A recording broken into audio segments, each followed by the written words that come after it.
Benvenuti cari ospiti, seguitemi.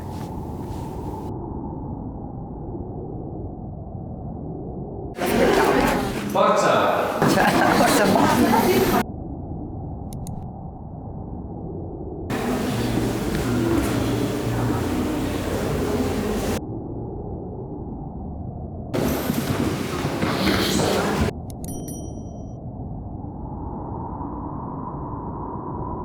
Sono in partenza per la reggia di mio fratello, Shahryar. È tanto che non lo vedo. E sto rientrando perché...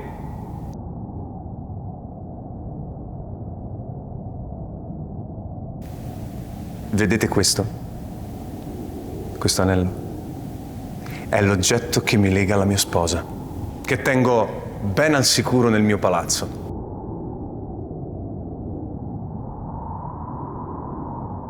Voglio farle un saluto prima di partire, poi andremo tutti insieme. Adesso seguitemi sullo scalone.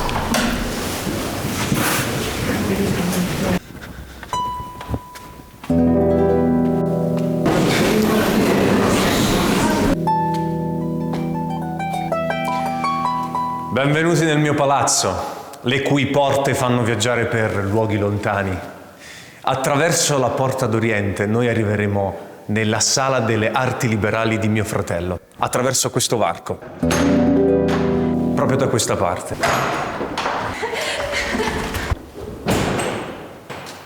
Fermi. Un momento.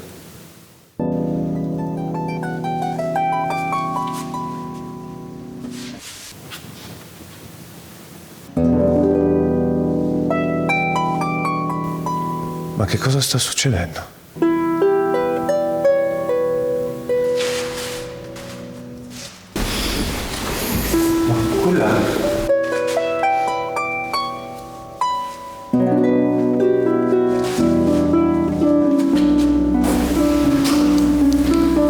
Quella è la mia sposa.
E cosa guardate voi?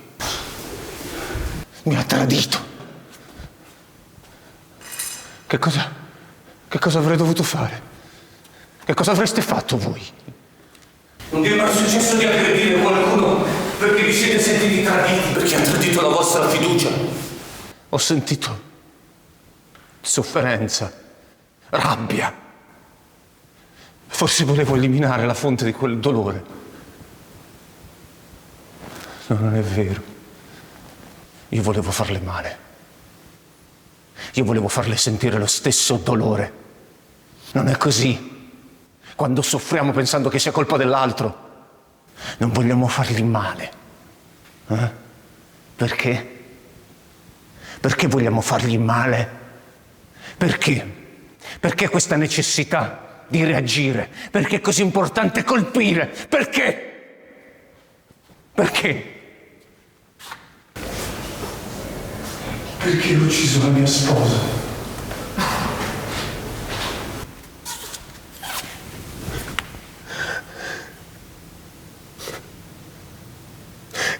Io la amo.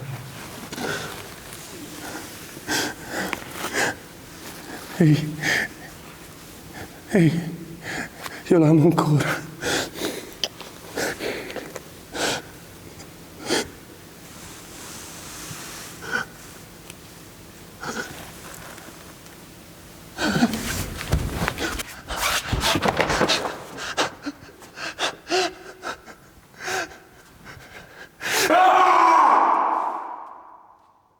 È tutta colpa tua!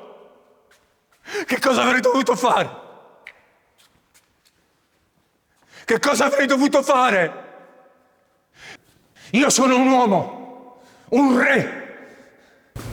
Dovevo farlo! Dovevo farlo! È così che mi è stato insegnato, è così che papà. Non dovevo farlo. Certo che dovevo. E adesso basta!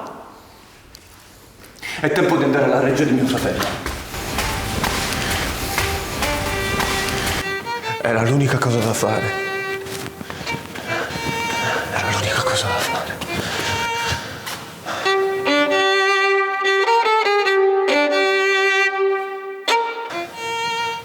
Sentite, c'è già musica.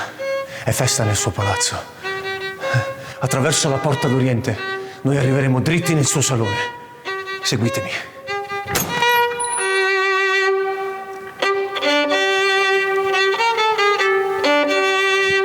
Venite. Forza dentro!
Il destino oggi vuole metterci alla porta.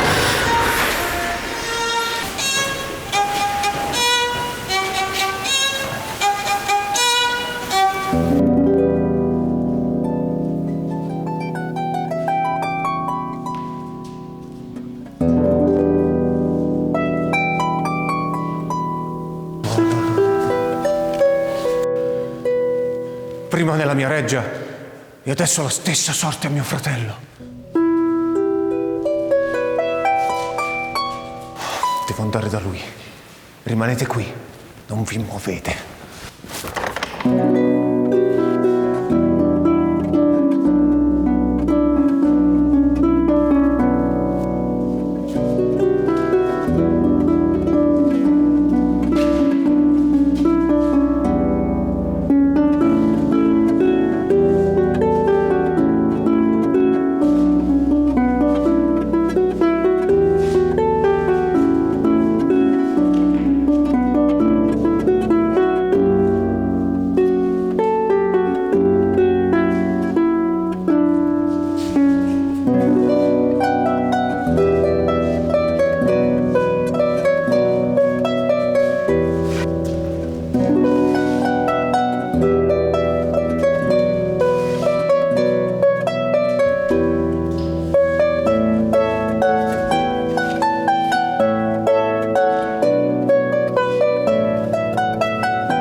vero.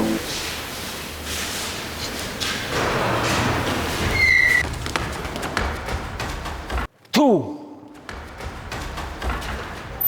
Io ti ho dato tutto. La mia reggia, il mio regno, le mie ore, i miei giorni. Ti ho trasformata in una regina che avevi solo 13 anni e tu mi ringrazi così. Tu, la danza, le sue moine.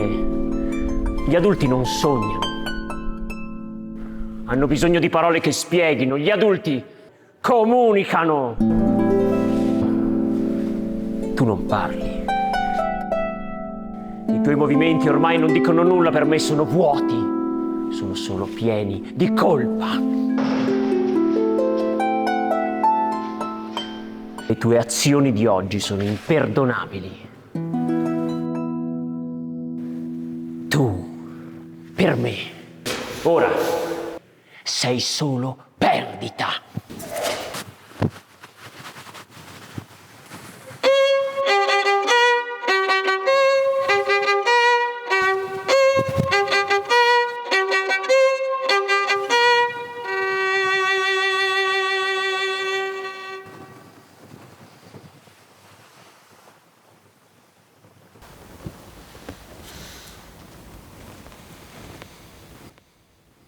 Le donne, guardatevi.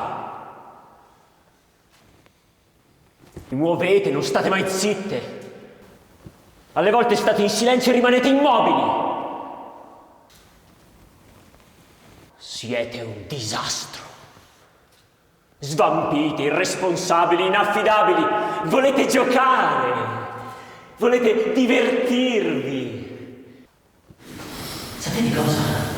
Ho visto che mi volete divertire. Farò in modo che ogni giorno mi venga offerta in sposa una vergine del regno. Ci divertiremo. E poi la ucciderò il giorno dopo. Quest'uomo sarà mio. Per mie soltanto.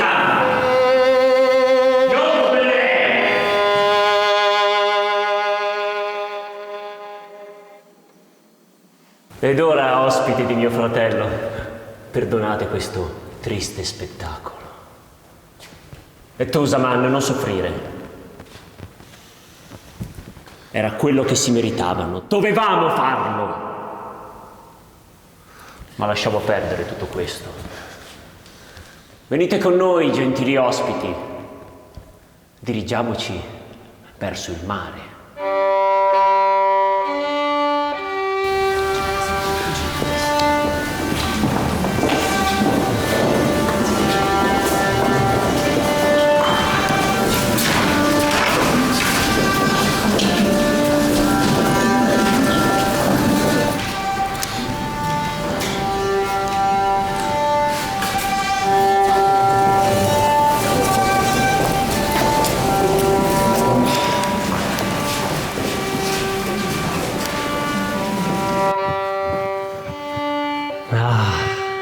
Il mare. Fratello caro, quanto deve adattarsi un re agli improvvisi cambiamenti che possono avvenire nel suo regno? Ma il mare, nulla mi calma di più. Ma cos'è quel volto così triste, Zaman? Fratello mio, io sono sconvolto. Quello che è successo oggi è assurdo. Ho ucciso la mia sposa con queste mani.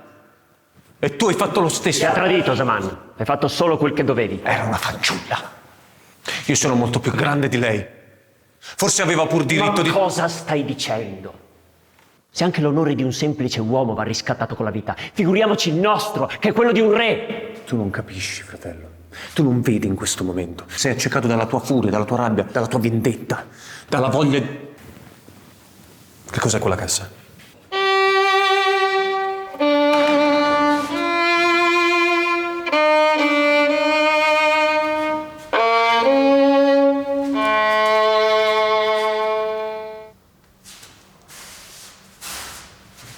Un demone, ha detto.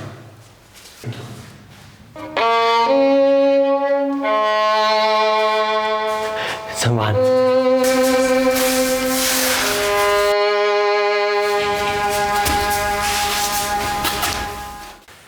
L'offerta è invitante, guardala.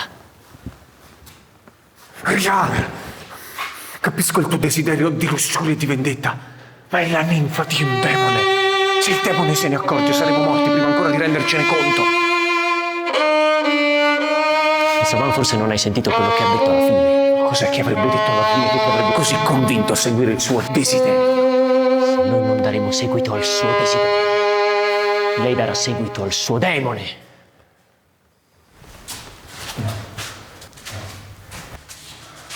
Non è possibile. Orso, Zaman, rilassati. La fanciulla sembra meravigliosa.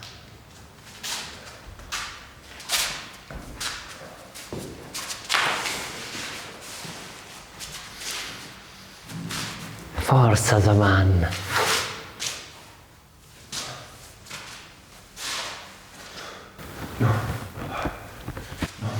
No, fratello, no.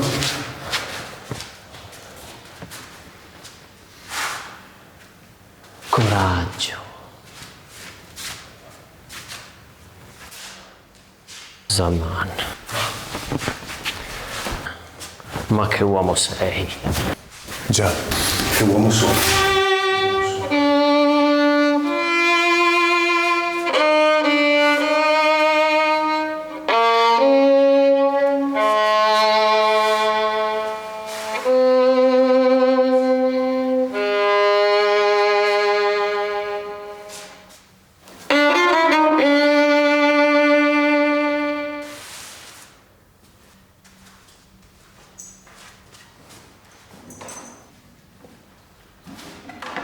Fratello, il demone! Potrebbe arrivare il demone! Venite presto, venite con noi.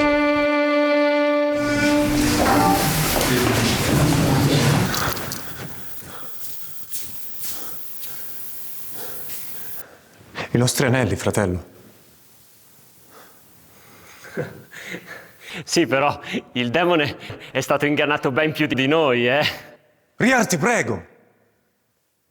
Ma ti sembra il momento di fare dell'ironia? Abbiamo ucciso le nostre mogli, che ci hanno tradito. E abbiamo condiviso il corpo con la ninfa di un demone che la tiene rinchiusa in una cassa. E per il suo dolore deve accoppiarsi con i mariti altrui. Vedovi, Zaman, non mariti, vedovi. Il nostro onore è intatto. Ah, Siamo anche stati costretti. Infatti la ninfa non è diversa dalle nostre mogli e comprendo benissimo che il demone la rinchiuda in una cassa. Se il demone è stato tradito tante volte quanti gli anelli che la ninfa ha collezionato, forse a noi non è andata così male. ma che dici?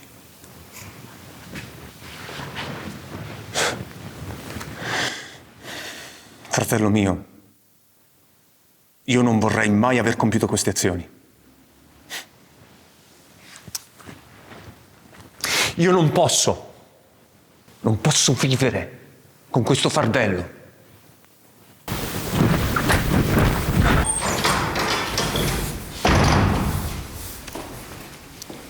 Pazzo! Stolto! Dopo quello che la ninfa ha fatto con noi! Al contrario, oggi stesso metterò in pratica la mia decisione. Ospiti, vi prego. Andate a comunicare i miei voleri al Gran Visir. A partire da oggi, ogni giorno, apparterrà a me la più bella vergine del regno e verrà uccisa all'alba del giorno successivo.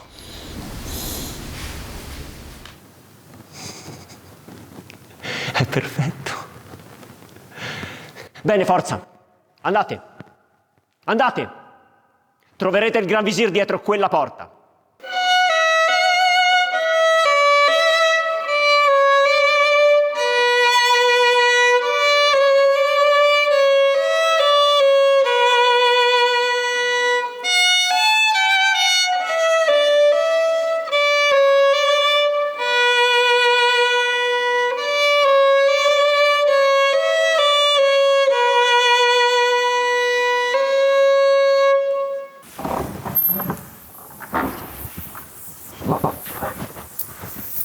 Razad, Cosa ci fa tutta questa gente in casa nostra?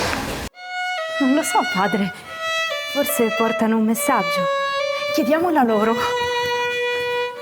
perché siete qui in casa nostra? Da dove arrivate? Avete qualcosa da dirci? Avete visto qualcuno prima di venire qui? Vi prego, parlate. Con lo sciame. E cosa vi ha detto? Che da oggi la più bella sarà la sua compagna. Voleva la vergine più bella di tutte. Ogni giorno. Vorrà una vergine al giorno. Tutto qui. E poi la uccidere al giorno. Vuole ucciderlo. Il giorno dopo, no? Oh, gran Dio, Ma è una follia. che uomo dissennato. Padre,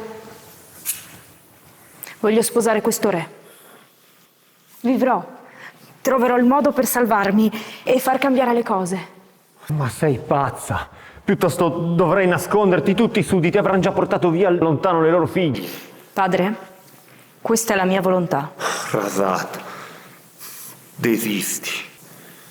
Tu non sai che cosa è successo alla moglie dell'allevatore che conosceva la lingua degli animali, non è vero?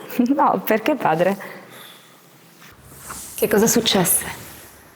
Devi sapere, Razad, che vi era un allevatore che aveva ricevuto da Dio il dono di ascoltare i dialoghi degli animali. In gran segreto ne sorrideva. Un giorno sua moglie lo vede ridere e pensa che lui sia stato con un'altra donna. Quindi gli chiede il motivo per cui sta ridendo. Ma lui non può rivelarlo, altrimenti Dio lo punirà. Alla fine litigano. E lui le dice: se vuoi conoscere la verità, prima fammi salutare i parenti perché dopo morirò. Ma la moglie non gli crede. E lui, dopo aver avvisato i parenti che sarebbe morto il giorno dopo, si corica accanto a lei, ma non dorme per la tensione. Ad un certo punto, grazie al suo potere, sente il gallo che chiede al cane perché è triste. E il cane risponde che è triste perché il suo padrone sta per morire. Il gallo risponde che è ovvio che sta per morire. Il gallo gestisce molte galline, Razad. Il suo padrone non ne sa gestire neanche una. Dovrebbe riempirla di colpi invece che rischiare la vita. A quel punto, l'allevatore si gira verso la moglie e gliene dà di santissima ragione. Avvisa i parenti che sarà salvo e quella notte stessa la moglie, pentita, gli dice che ha fatto bene, che ha capito che non si deve più immischiare nei suoi affari. Padre. Razad,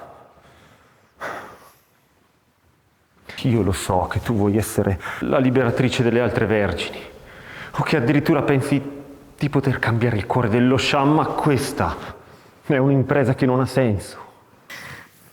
Padre, Lasciate che sia io a decidere per la mia esistenza. io li comprendo i vostri dubbi, però voglio correre questo rischio. Se non mi consegnerete subito, rischierete non solo la mia vita, ma anche quella vostra, qualora si dovesse sapere che mi avete nascosta come le altre vergini. Preferisco morire oggi piuttosto che trovarti morta domani per mano dello Shah. Papà, se non mi consegnate subito al sultano, moriremo entrambi, lo sapete. Ecco, bussano, sono già arrivati a prendermi. Papà, lasciami provare. Ho uno stratagemma. E poi lo Shah è bello, intelligente. Governa con misericordia il suo regno. È il padre che gli ha inculcato quelle idee malsane, che gli ha strappato il cuore per legarlo a vecchie tradizioni. Però, in fondo, lui è un uomo. E comunque è un'anima. Papà, domani saprai della servitù che sono ancora viva, te lo prometto. Abbracciami.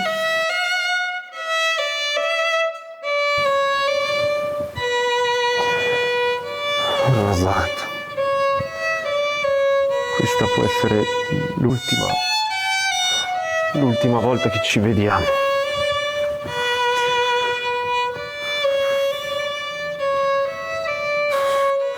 E va bene, vai, prima che cambi idea. E andate anche voi, ospiti. E vi prego, aiutatemi. Questa notte non dormirò. Fatemi sapere che cosa accade domani. E non tardate nel dirmi se sarà ancora viva. Andate.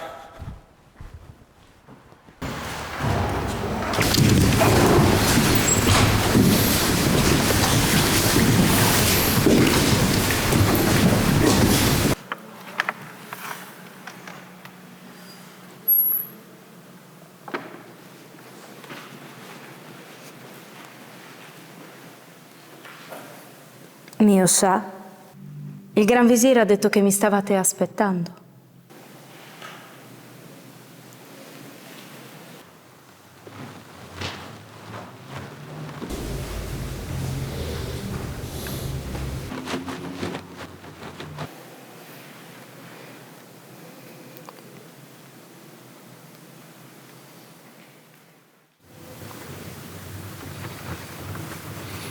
Sei così dolce.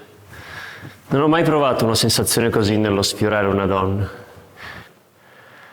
È un vero peccato che domani... Mio Shah, io sono qui per voi. Oggi sono la vostra sposa, giusto? Dunque, permettetemi, per conoscerci meglio, di raccontarvi delle storie straordinarie sulle quali poi potremo confrontarci. E domani, domani penseremo al domani. Confrontarci? Siete audaci. Avrei preferito conoscerci in una conversazione piuttosto che con gesti o racconti, ma sono curioso. Facciamo una prova. Raccontatemene una. Voglio proprio vedere cosa sia in grado di raccontare una donna.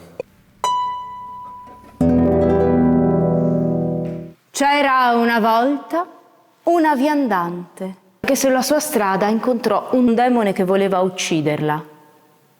C'erano lì vicino 3 anziani con i loro animali che osservavano la scena. Il demone stava già per ucciderla quando ecco il primo anziano avvicinarsi con una gazzella a fianco e domandare al demone se potesse avere la vita della viandante in cambio di una storia meravigliosa.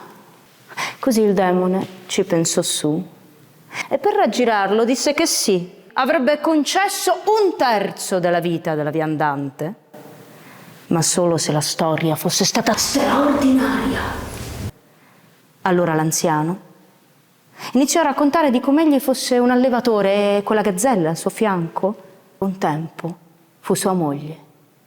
La donna infatti non poteva avere figli e così l'anziano decise di prendere una concubina da cui ne ebbe uno. La moglie legittima a quel punto andò su tutte le furie e per vendetta trasformò la concubina e il figlio in una vacca e in un vitello, che poi portò dinanzi all'anziano perché fossero macellate. L'anziano, pur non essendo a conoscenza dell'incantesimo, non ebbe cuore di dar loro il colpo di grazia, così decise di salvare il vitello e portò la vacca da macellare a un pastore. Ecco, la figlia del pastore, abile nelle arti della stregoneria, riconobbe l'equivoco. Ahimè, troppo tardi. La concubina aveva già perso la vita. Però riuscì a trasformare il vitello di nuovo nel figlio dell'allevatore. E l'allevatore non uccise la moglie. Ah no, mio signore, per proteggere il figlio. L'anziano allevatore chiese alla figlia del pastore di trasformare la moglie in una gazzella, ma non lo uccise. Il demone restò molto colpito da questa storia e decise di concedere 1/3 della vita della viandante al primo anziano. A questo punto si stava accingendo a tagliarle dalle gambe, quando ecco il secondo anziano avvicinarsi con 2 levrieri e chiedere al demone di poter raccontare anch'egli una storia straordinaria in cambio di un altro 1/3 della vita della viandante. Il demone acconsentì ed egli spiegò come quei 2 bellissimi cani in realtà fossero i suoi 2 fratelli che da quando si era sposato avevano tramato nell'ombra per derubarlo di tutte le sue ricchezze. In effetti, lui aveva conosciuto sua moglie che era una ragazza in estrema povertà, vestita di stracci, scoprendo solo dopo che ella in realtà era un demone, seppur a lui molto devota. Beh, dopo un iniziale spavento, l'amore prevalse, per fortuna per lui, perché la notte in cui i due fratelli entrarono in casa sua per ucciderlo, la moglie lo salvò e trasformò i due fratelli nei due cani che egli aveva a fianco. Il demone restò molto colpito anche da questa storia e concesse anche il secondo terzo della vita della viandante ai due anziani. A questo punto, mio caro Sa, il demone stava già per mozzarle la testa. Restava solo quello. Ed ecco il terzo anziano giungere fin lì, con una mula a passeggio, e iniziare a raccontare di quando egli, di ritorno da un viaggio in terre lontane, trovò sua moglie in camera da letto, abbracciata da un giovane dalla pelle scura. Ah, come mio fratello! No, mio caro Sa, non credo che si tratti di vostro fratello. Infatti la storia andò un po' diversamente.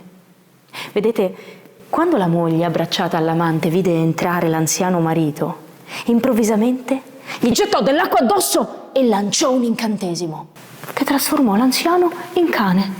Maledetta!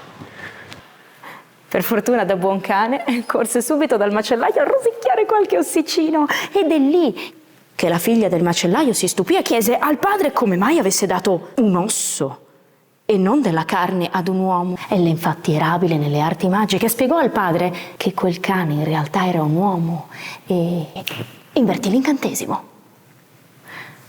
L'anziano, grato alla figlia del macellaio, la ringraziò e le chiese un favore: di trasformare sua moglie in una mula, proprio quella che aveva a fianco. E anche questa volta non la uccise. No, mio signore.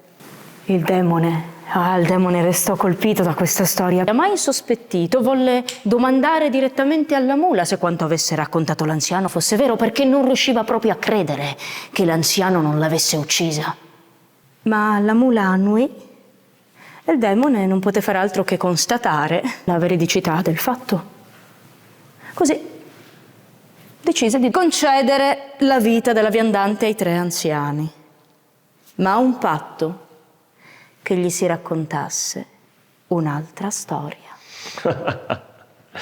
Chiaro. E dunque tu vorresti che io ti salvassi la vita in cambio di una nuova storia, vero? Mio signore, ma voi avete già la mia vita. Vedete, io vi ho scelto per la vostra bellezza e la vostra intelligenza. Intelligenza che avete or ora dimostrato, intuendo il perché vi stia raccontando queste storie. Dunque, volete conoscere la storia dei tre principi che fecero a gara per ottenere il possesso di una principessa?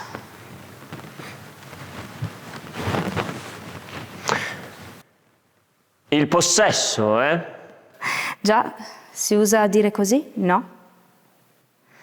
Tre principi, una gara con l'arco per ottenere una principessa. Va bene, Rasad. Vieni. Venite anche voi, miei cari ospiti. Spostiamoci all'aperto per ambientare meglio questo nuovo episodio e aiutare la nostra raccontastoria.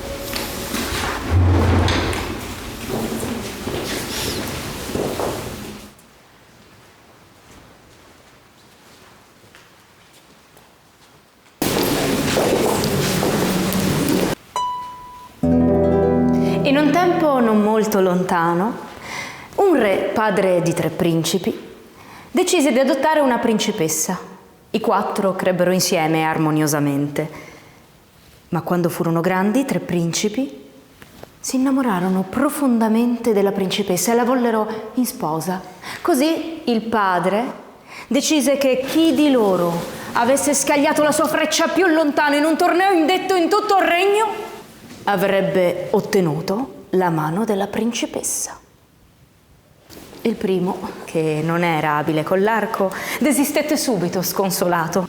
Il secondo era un arciere, imbracciò il suo arco e scagliò la sua freccia molto molto lontano. Così il terzogenito tese il suo arco fino allo spasmo e scagliò la sua freccia così lontano che se ne persero le tracce. In molti, per molto tempo, la cercarono invano. E così il padre assegnò la principessa al secondogenito.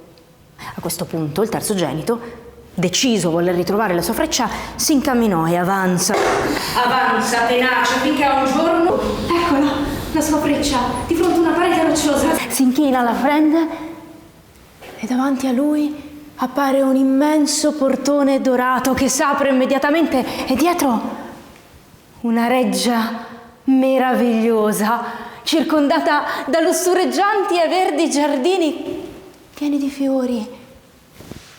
E in fondo un palazzo come non ne aveva visti mai.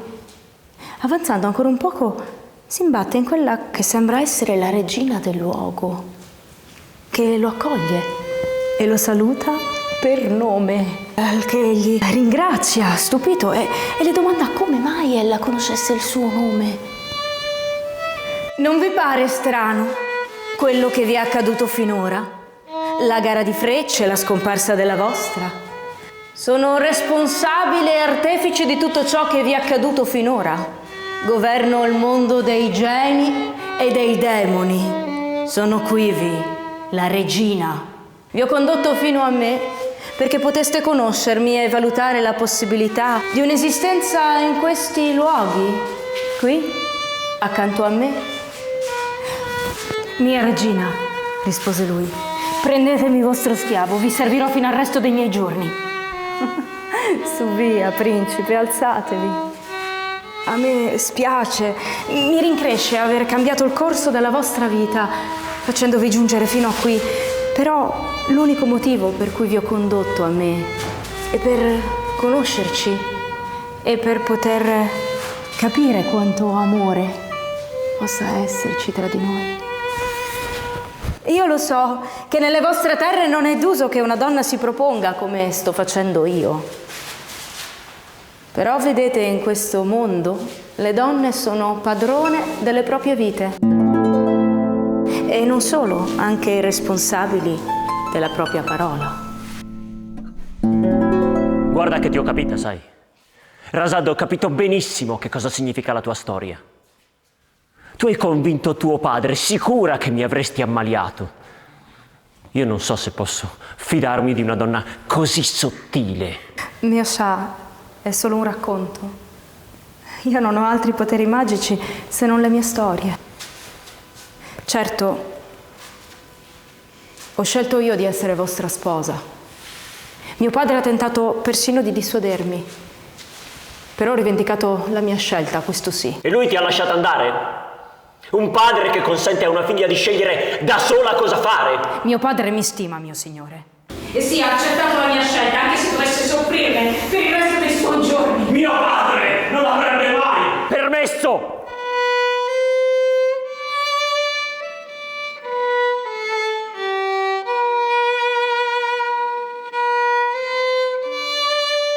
Eppure, se tu non fossi qui, io non potrei godere della tua dolcezza. Continua pure a raccontarmi le tue storie, Razad. Magari riesci a ottenere giusto qualche ora in più. La regina continuò. Il mio amore per voi è forte e sono pronta ad onorarlo. Voglio rendervi quanto vi ho sottratto. Vi ho tolto la vita, vi dono la mia. Ma se non doveste accettare, allora non potrò far altro che restituirvi all'esistenza che avete conosciuto finora, perché la vostra presenza qui, se non è supportata dal vostro volere, dal vostro amore, servirebbe solo a farmi soffrire pene estenuanti. E poi? Cosa successe, Razad? E poi il principe non ci pensò un secondo e la baciò.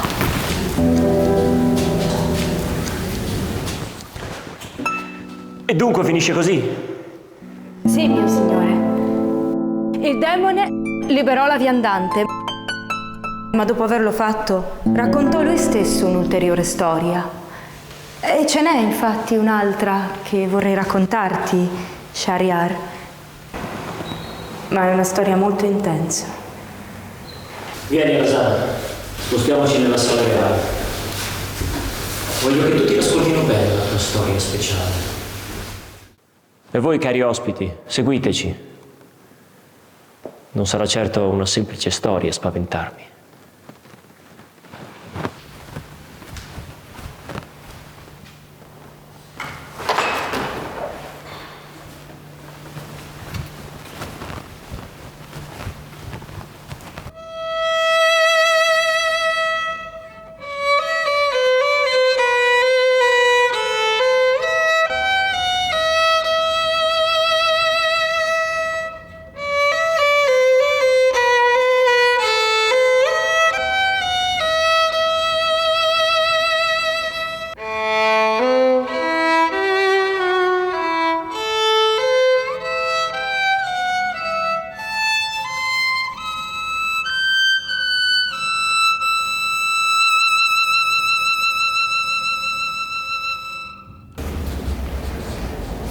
Dunque sono pronto, ma ti avviso.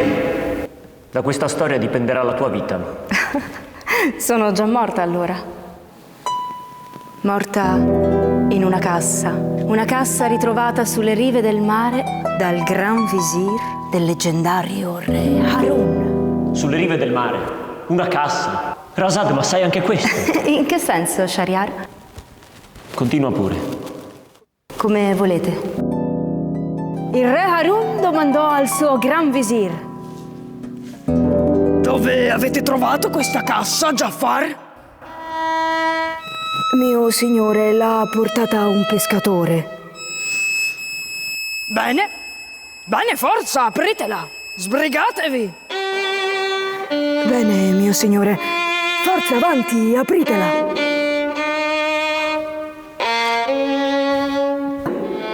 Cosa? Ma questa è una donna fatta a pezzi! Com'è possibile, Jafar, che una donna sia stata fatta a pezzi sotto il sole del mio regno? Jafar, hai 3 giorni per trovare il colpevole di questo scempio, altrimenti farò a pezzi anche te! Naturalmente, il povero Jafar non riuscì a trovare il colpevole. Il 4° giorno, il re Harun lo aveva già condotto al patibolo. Jafar, hai novità su quanto è successo? Purtroppo no, mio signore. Bene. Dunque, procedete! Fermi! Fermatevi! Cosa succede? Sono io il colpevole. No, sono io! Silenzio! Jafar, alzati e interrogali! Grande Dio, grazie. Tu, giovane uomo, perché accusi te stesso? Perché mente? Fidatevi di un povero vecchio, che vantaggio avrei a mentirvi? Ah, non dategli retta. Lui è il padre della donna, io il marito. Appunto, sono il padre. Che motivo avrei per proteggerlo? L'ha uccisa per colpa mia. Ecco, vedete, lo dice anche lui che l'ho uccisa con le mie mani. Silenzio! Il marito l'ha uccisa, il padre sembra essere il mandante. Dovremmo ucciderne metà di entrambi. Ma ascoltate, la donna l'avete trovata in uno scrigno. Giusto! E la donna era a pezzi. L'ho uccisa io, posso darvi i dettagli. Jafar, sa tutto, mettetelo sul patibolo. Un momento, fermi! Ma non sapete che cosa è successo? E allora raccontatecelo, e anche in fretta, se no farò giustiziare tutti e 2.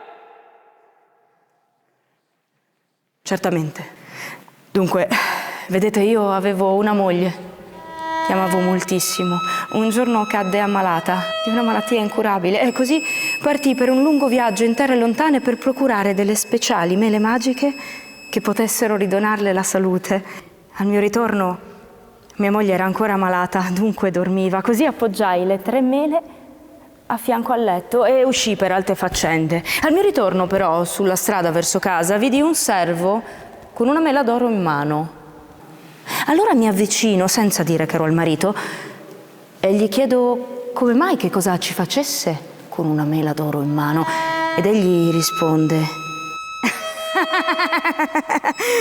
buongiorno. Beh, me l'ha data una bella donna. Una bella donna? Ah. Sì, il marito un cornuto che è andato fino oltre il deserto per procurargliela. Ah, alla sua amata. Capisco. Bene, la saluto. Beh, arrivederci. Buona giornata, signore. Io adesso l'ammazzo. Maledetta! Entrai in casa. La vidi. Le dissi: ben risvegliata, amore mio. Ma dov'è la terza delle mele che t'ho portato? Ah, non lo sapete, eh? Io allora vi devo ammazzare! Capite? Sono stato io. Ma non direi.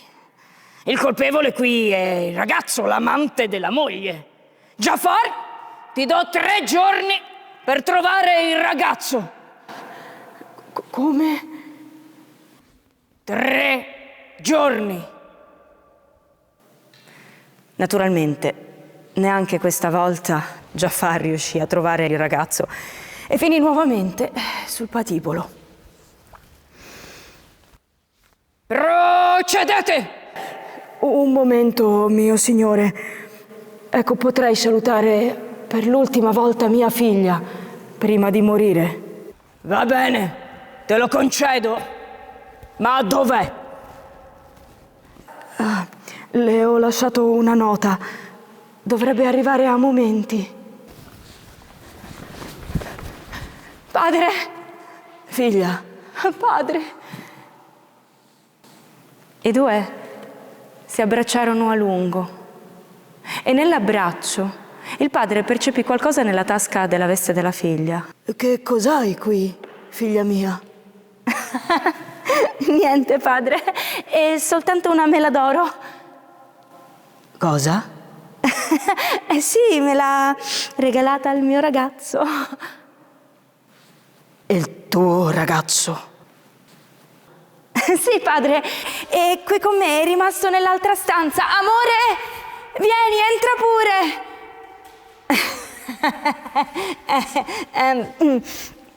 Grande re, gran visire, buongiorno. Buongiorno? Ma io t'ammazzo, lasciatemi! Fermi tutti! Tu, ragazzo, cosa ci facevi con una mela d'oro? Ecco, veramente me l'ha venduta una bambina. Una bambina? Attento a quello che dici, perché se menti finirai in una prigione in cui implorerai la morte piuttosto che marcire per il resto dei tuoi giorni lì dentro. Ma no, non potrei mentire, anzi mi scuso per aver scherzato anche con il Signore che è presente qui con noi. Ecco, la verità è che io stavo tornando a casa per la strada principale, poi giro in una stradina ed eccola, la mela rotolante. Ma che bella questa mela, la regalerò al mio amore. Ed è lì che è spuntata la bambina. Quella è la mia mela. E tu chi sei, piccola? sono la figlia di mia mamma, che è molto malata. Papà però è andato a prendere delle speciali mele magiche per farla guarire. Vabbè. Allora, piccola mamma, ma se ti do 5 monete d'oro, me la vendi? Sono tante 5 monete d'oro, ci puoi comprare tutti gli alberi di mele magiche che vuoi. E la bambina ci pensò un momento e acconsentì. Dunque, neanche tu sei il colpevole. È il marito qui l'ha giustamente uccisa perché pensava che tu fossi l'amante. Oh mio Dio, che cosa ho fatto? Perché? Perché? Soltanto per un sospetto, perché? Bene. Jafar, puoi tornare a casa con tua figlia e il suo ragazzo. Lei è innocente come lo è pure lui. E tu, padre della donna, capisco che pensavi che tua figlia fosse colpevole, quindi suo marito avesse fatto bene ad ucciderla, ma come vedi è stato un equivoco. La donna era innocente, ma del resto, malata com'era, che cosa volevate che facesse? E tu, marito, la tua morte sarebbe una consolazione. Guardie! Vi darò un compenso in più. Scortatelo a casa e sorvegliatelo giorno e notte. Voglio che viva per sempre con il rimorso di quello che ha commesso.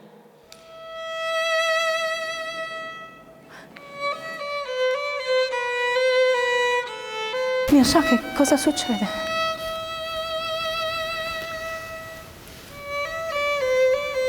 Sherazad, il mio cuore è a pezzi come la sposa di quell'uomo nella cassa. Dovrei solo ordinare alle mie guardie di mettermi in una cella in quanto colpevole di un delitto atroce di tutti quelli che ne sono seguiti. Ma non servirebbe a un granché. Voglio fare molto di più.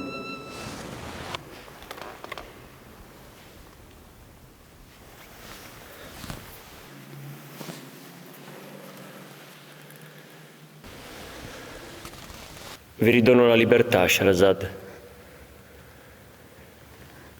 Il nostro matrimonio è annullato e voi siete libera di scegliere un uomo migliore di me. È tempo che io affronti me stesso e capisca cosa mi abbia portato ad agire non come un re, ma come l'ultimo dei peggiori criminali del mio regno. Vi dico di più. Lascio a voi, ben più saggia di me, il comando delle mie terre insieme a vostro padre.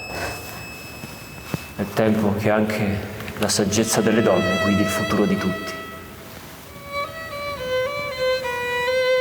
Infine, mi spoglio di ogni privilegio affinché la giustizia possa decidere delle mie azioni.